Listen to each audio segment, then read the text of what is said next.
கர்த்தர் அதிசயங்களை செய்கிறார். ஊழியங்கள் வழங்கும் ஜீவ வார்த்தை. இந்த நாளிலும் ஆண்டவருக்கு நன்றி செலுத்துகிறேன். உங்களை வாழ்த்துகிறேன். ஏசப்பா நல்லவர். ஒவ்வொரு நாளும் வேதத்திலிருந்து வார்த்தைகளை உங்களுக்கு ஆண்டவர் அனுப்பி உங்களை ஆசீர்வதிக்கிறார். கேட்கிற அந்த ஜீவ வார்த்தை இன்னும் சற்று நீங்கள் ஆழமாய் தியானித்தால் நலமாய் இருக்கும். கேட்கிறீர்கள், சில வேளையில் இன்னும் அதை குறித்து நீங்கள் ஆழமாய் வேத வசனத்தை, அதாவது பைபிளை எடுத்து அந்த வசனத்தை கொஞ்சம் தியானித்தால் இன்னும் ஆண்டவர் உங்களோடு அதிகமாய் பேசி ஆசீர்வதிப்பார். கர்த்தர் நல்லவர். பிறந்த நாளை காண்கிற அனைவரையும் இயேசுவின் நாமத்தில் வாழ்த்துகிறேன். திருமண நாளை காண்கிற அனைவரையும் வாழ்த்துகிறேன். பிஸ்னஸ் பண்ணுறவங்களை வாழ்த்துகிறேன். அரசு வேலை செய்கிறவங்களை வாழ்த்துகிறேன். தனியார் வேலை செய்கிறவங்களை வாழ்த்துகிறேன். விவசாயம் செய்கிறவங்களை வாழ்த்துகிறேன். கூலி வேலை செய்கிறவர்களை வாழ்த்துகிறேன். எல்லாரையும் ஆண்டவர் ஆசீர்வதிப்பார். கலங்காதீங்க. இயேசப்பா உயிரோடு இருக்கிறார். இன்றைய ஜீவார்த்தைக்கான வசனத்தை கேட்போமா? 1 நாளாகமம் 18வது அதிகாரம் 2வது வசனம். அவன் மோபாபியரையும் முறியடித்ததினால் மோபாபியர் தாவீதை சேவித்து அவனுக்கு காணிக்கைகளை செலுத்தினார்கள். இன்றைய ஜீவார்த்தின் தலைப்பு செலுத்துவார்கள். மோபாபியர் தாவீதுக்கு காணிக்கை செலுத்தினாங்களாம். ஏன் காணிக்கை செலுத்தினாங்கன்னா, மோபாபியரை முறியடித்து மோபாபியரை தன்னுடைய கண்ட்ரோலுக்குள்ளே கொண்டு வந்தான்.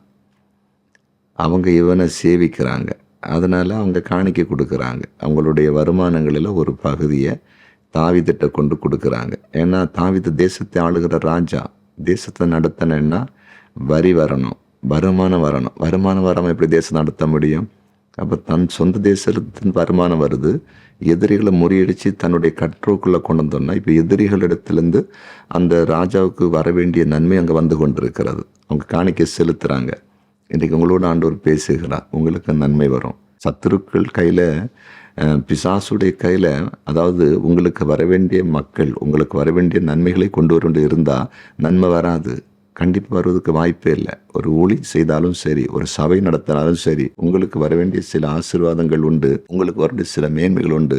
அது எதிரிகள்கிட்ட இருக்குது. எதிரியை மேற்கொள்ளுங்க, எதிரியை முறியடிங்க.